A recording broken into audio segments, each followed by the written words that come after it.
Thanks for watching THV 11 News at noon on this Friday. I'm Michael Aaron. Our weather team is tracking today's risk of severe weather very closely. Meteorologist Corrales Ortiz is here with the latest from the Storm Prediction Center, and that risk is increased for parts of the state, right? Yeah, that's right, Michael. Hopefully everybody has been just tuning in throughout our last newscasts within these last couple of days. We've been mentioning this risk for severe weather for quite some time, but we've actually seen an increase in the risk. This is the latest out of the Storm Prediction Center. They actually had added a high risk for severe weather for portions of northeastern Arkansas, and the risk actually has shifted slightly westward. So it does include us here in Little Rock, more counties in central Arkansas under the medium risk for this. So what does this mean? Well, we'll see more likeliness in seeing some of these stronger storms, although it's mostly going to be a hit or miss event. I'm not expecting widespread rain or showers. Some people might be dealing with a dangerous storm, while not far down they might be seeing some more quiet weather in their neighborhood. So in terms of the severe weather hazards, I am putting damaging winds up there for being one of the main impacts, but not ruling out the potential for tornadoes, some of which could be strong and potentially dangerous. But because they're going to be very widespread, isolated in nature, can't exactly pinpoint it, it's still on the lower end. Any of these storms can produce hail, damaging winds, and a possibility for tornadoes, so something to keep in mind. It's also a very unsettling feeling outside of how warm and humid it is, especially during this day in the month of December. 77, we already exceeded the forecast I was expecting for today.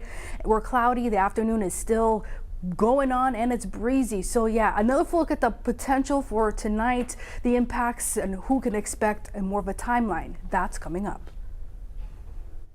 And whether we're on the air or not, you can always stay weather aware. Just download the THV 11 app. There you can get the latest forecast and breaking weather alerts where you live right at your fingertips. There's also interactive radar so you can track the rain and storms near you. New at noon, a mixed ruling by the nation's highest court over the controversial Texas law that bans most abortions. Natalie Brand breaks down the latest from Washington. The U.S. Supreme Court has ruled Texas abortion providers can sue over the new state law, but justices are allowing it to remain in effect. The court's decision Friday comes more than a month after hearing arguments over the law, which bans most abortions after around 6 weeks. Abortion is health care. Health care is a right. Let their hearts beat. The October arguments focused on legal questions around the law's enforcement mechanism, not abortion itself. The Texas statute allows private citizens to bring civil lawsuits with penalties of at least $10,000 for violating the law. Abortion providers and the Biden administration say the law was intentionally designed to try and evade federal review. It's an attack on the authority of this court to say what the law is and to have that judgment respected across the 50 states. The Texas Attorney General argued neither the providers nor the U.S. Justice Department has the legal standing to sue. The United States cannot seriously assert that the Constitution requires pre-enforcement federal judicial review. The High Court's decision kicks the case back to lower court for consideration. Natalie Brandt, CBS News, Washington. Texas State District Judge ruled yesterday that the law violates the state's constitution by allowing private citizens to sue abortion providers or others accused of breaking the law. Here in Arkansas, State Senator Jason Rapert tried proposing a new abortion ban similar to Texas during this week's special session. It was ultimately not picked up before lawmakers adjourned. Earlier this year, Governor Hutchinson signed a measure into law banning all abortions except if it is done to save the life of a mother. It's been temporarily blocked by a federal judge. We're going to have more on what's next for that law following today's Supreme Court decision. That's coming up tonight on THV 11 News at 5 and 6. Let's turn now to the latest on COVID-19 here in Arkansas. There are still no confirmed cases of the new Omicron variant in the natural state. However, we are still seeing daily cases steadily trend up. This chart shows us we're averaging around 750 new COVID cases per day. That's up nearly 30% in the last month. Let's take a closer look at our numbers. 918 new cases were reported on Thursday. Our active cases sit just under 8,000. 460 people are hospitalized in Arkansas battling COVID. That is 20 more than Wednesday's total. With the Delta variant driving up COVID infections and the Omicron variant threatening even more, the push is on to get more Americans vaccinated and boosted before the holidays arrive. Bradley Blackburn reports. Now that 16 and 17-year-olds can get COVID boosters, people of all ages are lining up in numbers not seen since the first days vaccines were offered. I think the Omicron variant is driving some of that, and I think everyone knows they need a booster, ideally before the holidays, so they can be safe. Some health experts believe the U.S. has already started a winter surge. At least 42 states have seen hospitalizations go up in the past week.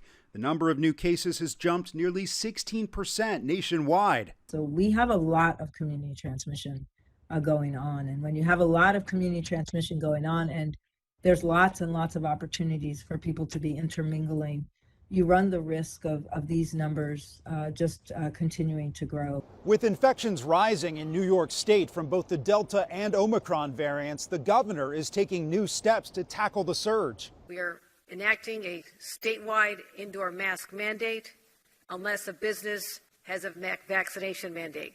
In Pennsylvania, some hospitals are struggling. Geisinger Wyoming Valley Medical Center in Wilkes-Barre is operating at about 120% capacity, with nearly a quarter of patients in the COVID unit.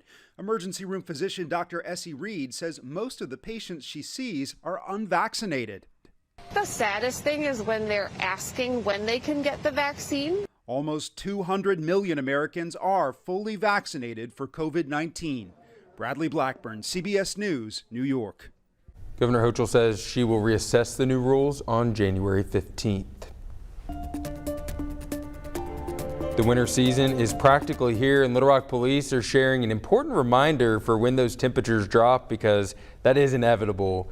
The department says they've already had several reports of stolen cars that were on, warming up, unlocked, and unattended.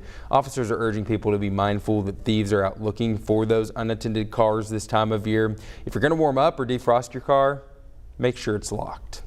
Homeless shelters in our area are asking for donations to keep our neighbors safe as temperatures continue to drop. At the Little Rock Compassion Center, CEO William Holloway says they've already seen an increase in the number of people coming in this winter. They expect that number will only jump. Holloway says they're always in need of things like canned food and winter clothes like hats and coats. They also need volunteers. That's a big one. He says while all the shelters may have the same thing in mind, none of them are competing with each other. They just want to help. All the shelters are looking for the same things. It's not competition amongst us, because we all have the same common goal in mind, is to help that person to get back on their feet. But they're looking also for gloves and hats and other food, and food too, because they need it.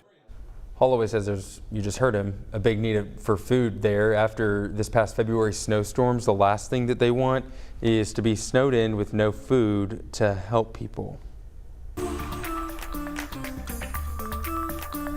What better way to spread the Christmas spirit than music? That's exactly what members of the Cabot High School Band are doing right now as they gear up for one of the biggest shows of their lives at Carnegie Hall in New York City.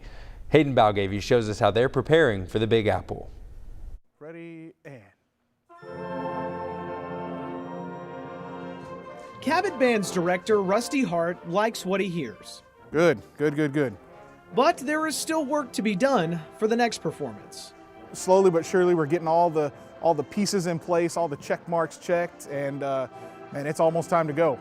Let's go back to American Fanfare, all right? After all, practice, man, practice. That's how you get to Carnegie Hall. He just kind of nonchalantly just was like, we're going to go to New York. A series of fortunate events landed Cabot an invitation, along with Russellville and Arkansas Tech, to play in the Big Apple. The director at Arkansas Tech called me and said, hey, we're going to try to make Carnegie happen this year. The group from Cincinnati backed out. Would you like to take their place? And we were like, absolutely, we're in, let's go. An opportunity percussionist Brandon Reynolds couldn't have drummed up in his wildest dreams. It was crazy to think about because, the Beatles have played there, which is just wild. Senior Ashley Muller can't wait for this band to come together on the stage where so many icons have before. We've had all these practices kind of leading up to it, but I seriously don't think it'll completely feel real until we're actually there on the stage at Carnegie. It'll be a first for all 48 members of this band to take this stage. For half, it'll be the first time they've ever been on a plane. You know, we have literally talked to them about, you know, this is how you handle the airports, be sure you don't carry this on the plane, and when we're in the big city, you know, walking places, you know, how to handle yourself. Monday morning, they'll pack their sheet music and instrument, of course, ready to light up New York City.